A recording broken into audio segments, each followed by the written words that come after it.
Scoop में आप सबों का स्वागत है। आज सीटी स्कैनर में हम बात करेंगे दरभंगा जिले में स्थित कुशेश्वर स्थान की। कुशेश्वर स्थान रिजर्व कैटेगरी में आता है और कुशेश्वर स्थान में चुनावी समीकरण काफी दिलचस्प हुआ करता है। हमारे साथ हमारे वरिष्ठ सहयोगी राकेश रंजन जी हैं। राकेश रंजन जी, कुशेश्वर स्थान की अगर चर्चा करें तो वहां सबसे पहले ये जानना चाहेंगे, दर्शकों को बताना चाहेंगे कि वहां क्या कुछ खास है। देखिए, अगर हम कुशेश्वर स्थान की बात कर रहे हैं तो भगवान शिव का जो कुशेश्वर नाथ मंदिर है उसकी बहुत महिमा है और इस जगह का नाम भी इसी मंदिर के आधार पर बना है। और कुशेश्वर स्थान को मिथिला का बाबा धाम कहा जाता है। जो देवघर का बाबा धाम है वो तो झारखंड में है, तो कुशेश्वर स्थान को बिहार का बाबा धाम जो है वो कहा जाता है। इसके अलावा कुशेश्वर स्थान में जो है पक्षी अभयारण्य है, जहाँ पर कि मंगोलिया और साइबेरिया से जो है वो पक्षी आते हैं यहाँ पर। तो इन जगहों पर लोगों की भीड़ रहती है कुशेश्वर स्थान को लेकर, तो एक विशेष आस्था भी है। लेकिन इन सब के बावजूद अगर जब आप कुशेश्वर स्थान को देखते हैं तो आप देखते हैं कि यहाँ समस्याएं हैं। अभी भी जो कुशेश्वर स्थान है वो विकास की बाट जोह रहा है। यहाँ पर बाढ़, बेकारी, पलायन जैसे मुद्दे आज भी जो है वो प्रभावी हैं, वो देखे जाते हैं और इनसे निजात पाने के लिए क्षेत्र की जनता चाहती है। कुशेश्वर स्थान विधानसभा की बात जब हम करते हैं तो आपको बता दें कि जो कुशेश्वर स्थान विधानसभा है उसका गठन 2010 में हुआ। उससे पहले जो कुशेश्वर स्थान था वो सिंघिया विधानसभा क्षेत्र में आता था, वो समस्तीपुर जिला के। लेकिन कुशेश्वर स्थान जो एक अलग विधानसभा बना वो 2010 में बना। और अगर आप 2010 से देखें तो कुशेश्वर स्थान में अब तक 4 चुनाव जो है वो हो चुके हैं, जिसमें 3 तो रेगुलर इलेक्शन थे 2010, 15 और 20 में, और फिर एक बाई इलेक्शन हुआ 2021 में। और वो जो चुनाव था वो एक कुछ मामलों में आप देखें तो अलग था। लेकिन इससे पहले कि हम उस चुनाव की बात करें, कुछ आंकड़े हम देख लेते हैं और ये देखने की कोशिश करते हैं कि 2010 से जब से कुशेश्वर स्थान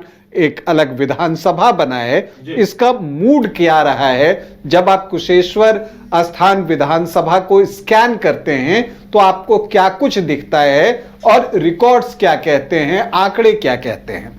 तो जब आप 2010 में आते हैं तो आप देखते हैं कि जो 4 चुनाव यहां पर हुए हैं, अगर उसमें आप देखें तो चारों ही बार जो है आप देखिएगा 3 बार जेडीयू जीतने में सफल रहा है और 1 बार बीजेपी इस सीट को जीतने में कामयाब हुई है। लेकिन जो 2015 का चुनाव था, जब आप इसे एनडीए और महागठबंधन में बांट कर देखें तो 3 एनडीए के फेवर में दिखेगा। जो 3 एनडीए ने जीता है उसमें 2 जो है बीजेपी जेडीयू गठबंधन में रहते और एक 2015 में महागठबंधन को जीत मिली, तब भी जेडीयू के प्रत्याशी ही विजयी हुए हैं। तो इन 4 चुनावों में 3 जेडीयू और 1 बीजेपी के पास जो है जीत रही है। 2010 में बीजेपी यहां से चुनाव लड़ा था और यहां पर शशि भूषण हजारी जो हैं वो बीजेपी के टिकट पर चुनाव लड़ते हैं और वो जो हैं उनके सामने लोजपा के जो है रामचंद्र पासवान होते हैं और उनको वो एक अच्छे मुकाबले में, रोमांचक मुकाबले में लगभग 5,500 वोटों से पराजित करते हैं। इनफैक्ट 5,512 वोटों से पराजित करते हैं। फिर आता है 2015, पूरा गणित जो है विधानसभा का बदल जाता है। इनफैक्ट पूरे बिहार का जो गणित है वो बदला था और चूंकि आरजेडी, जेडीयू, कांग्रेस गठबंधन में थे तो इस सीट पर जो है यहां पर अगर आप देखें तो फिर से शशि भूषण हजारी ही जीतते हैं। लेकिन 2010 में बीजेपी के टिकट पर जीते थे, बाद में वो पाला बदलते हैं, जेडीयू में जाते हैं और यहां पर एक बार फिर से वो एलजेपी के धनंजय कुमार मतलब कि मृणाल पासवान को पराजित करते हैं। लेकिन चूंकि यहां पर जेडीयू, आरजेडी और कांग्रेस की एक संयुक्त शक्ति लगी थी, तो जो मार्जिन था वो बढ़कर 19,850 वोटों का हो जाता है। फिर से 2020 में शशि भूषण हजारी को ही टिकट देती है जेडीयू, और फिर वो चुनाव लड़ते हैं। और इस बार जो है उनके सामने कांग्रेस के अशोक कुमार थे, और उनको उन्होंने जो है 7,222 वोटों से पराजित किया। ये 2020 की बात है, और तब एलजेपी ने भी अपना कैंडिडेट दे दिया था। पूनम कुमारी चुनाव लड़ रही थी 2020 में। जहां जहां भी जो है जेडीयू चुनाव लड़ा, एनजेपी ने ज्यादा जगहों पर जो है अपने उम्मीदवार उतार दिए थे, और यहां पर एलजेपी की पूनम कुमारी 13,362 वोट लाने में कामयाब होती हैं। तो लगभग जो है 0.25% के वोट उनके पास जाता है। लेकिन इसके बाद शशि भूषण हजारी का एक बीमारी के बाद देहांत हो जाता है, और फिर बाई इलेक्शन की बारी आती है, जो कि 2021 में हुआ था। और ये बाई इलेक्शन जो है एक तरह से महागठबंधन की तरफ से एक नए प्रयोग की शुरुआत हुई है। जब आप 2021 में बाई इलेक्शन में जाते हैं तो यहां पर जेडीयू, बीजेपी साथ में थे, लेकिन कांग्रेस की ये ट्रेडिशनल सीट रही थी। कुशेश्वर स्थान से कांग्रेस ही लड़ा करती थी, और उससे पहले जब ये सिंघिया विधानसभा क्षेत्र में था, तब भी जो कांग्रेस के अशोक कुमार हैं वो यहां से जीतते रहे थे, तो उसकी ट्रेडिशनल सीट थी। लेकिन आरजेडी का विचार जो है वो बदल जाता है 2021 में, और आरजेडी इस सीट से लड़ने का फैसला लेती है। ऐसी परिस्थिति में कांग्रेस जो है वो अलग हो जाता है, गठबंधन में दरार आती है, और कांग्रेस ने भी अपना उम्मीदवार यहां से उतार दिया। एलजेपी ने भी अपना उम्मीदवार यहां पर दिया, जो कि जेडीयू को नुकसान पहुंचा सके। तो उस लिहाज से हुआ। लेकिन जब आप इस चुनाव को देखते हैं, तब जाकर इस क्षेत्र में क्या पकड़ है नीतीश कुमार की, यह समझ में आता है। देखिए, उस समय अगर आप बात कीजिए तो जो विधायक थे शशि भूषण हजारी, उनका देहांत हुआ था।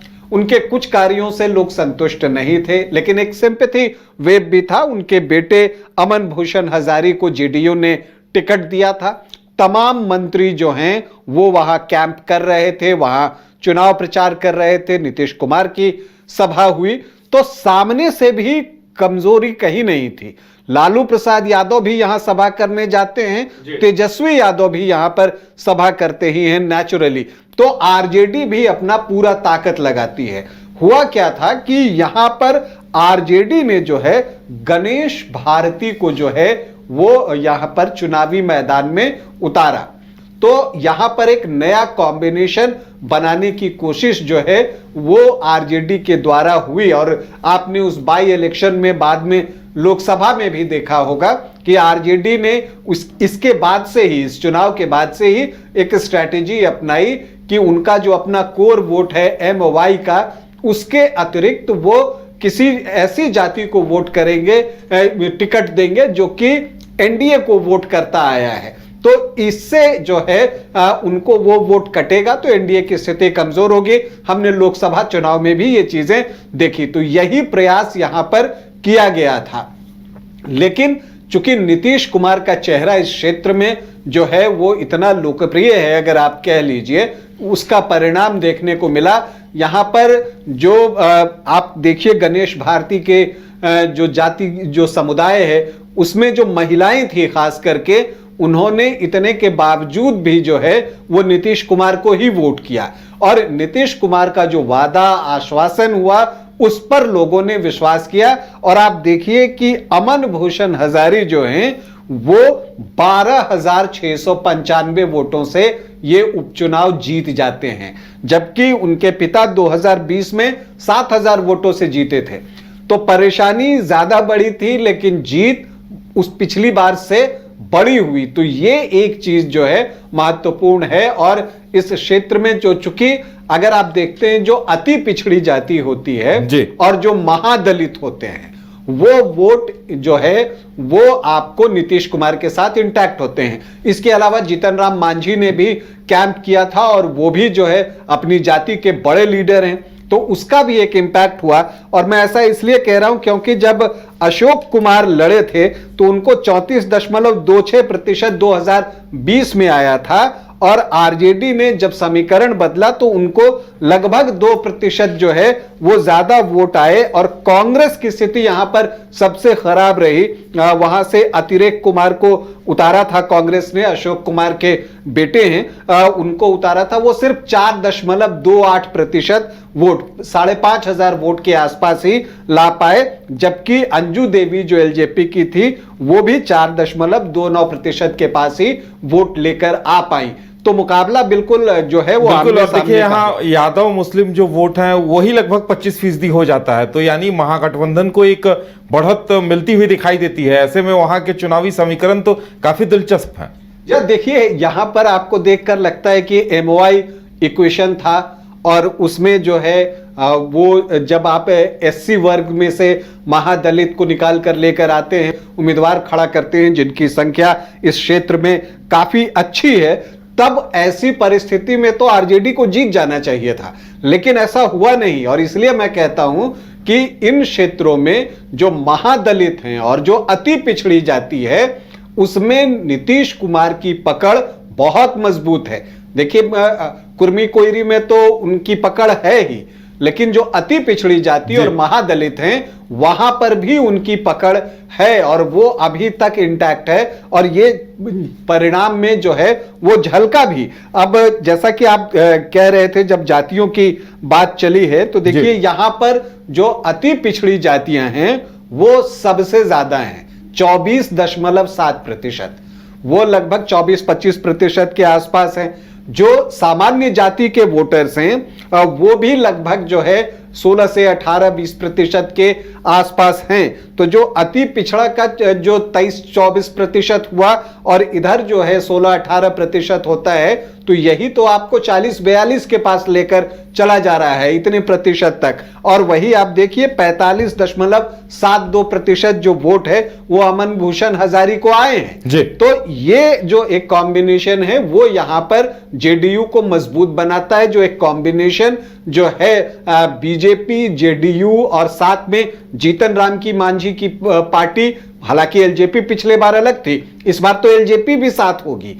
तो ऐसी परिस्थिति में कुशेश्वर स्थान पर जो है जेडीयू ने जीत हासिल की थी। और इस बार भी जब आप जातीय समीकरण देख रहे हैं तो यहां पर आपको लगता है कि अति पिछड़ा और जो आपको सामान्य जाति के वोटर्स हैं और जो महादलित हैं, चूंकि एससी आबादी भी यहां पर जब आप देखेंगे तो अच्छी है, 21.43% है। तो जब वो वोट जो है वो महादलित का वोट जब पड़ता है नीतीश कुमार को, तो और भी स्थिति जो है वो मजबूत हो जाती है। दूसरी तरफ अगर आप जाएं तो यादव भी 14% है और मुस्लिम 11% है। तो यहां जो एमओवाई है वो 24-25% के आसपास का आंकड़ा था, और इसीलिए पिछली बार जाति बदलकर जो है उम्मीदवार की कोशिश की गई। हालांकि ये एससी आरक्षित सीट है, उसका लाभ पिछली बार आरजेडी को वहां नहीं मिला। इस बार किस स्ट्रैटेजी के साथ आरजेडी यहां मैदान में उतरता है ये देखने वाली बात होगी। लेकिन कुशेश्वर स्थान की जो लड़ाई है वो रोचक दिखती है, लेकिन जो चीजें स्पष्ट दिखती हैं कि इस क्षेत्र में जेडीयू की पकड़ रही है, और इसीलिए जेडीयू जब भी यहां चुनाव लड़ा है और गठबंधन में भी जब लड़ा है उसकी जीत जो है वो होते रही है। मतलब एक नीतीश कुमार की पैठ, उनकी पहचान और उनका जो एक सम्मान है वो इस क्षेत्र में दिखता है। चलिए, तो इंतजार इस बात का रहेगा कि इस बार महागठबंधन की तरफ से किस रणनीति को फॉलो किया जाता है, क्या पुरानी रणनीति पर चलती है या कोई बदलाव होता है। लेकिन इतना तय है कि यहां दिलचस्प समीकरण देखने को मिलेंगे।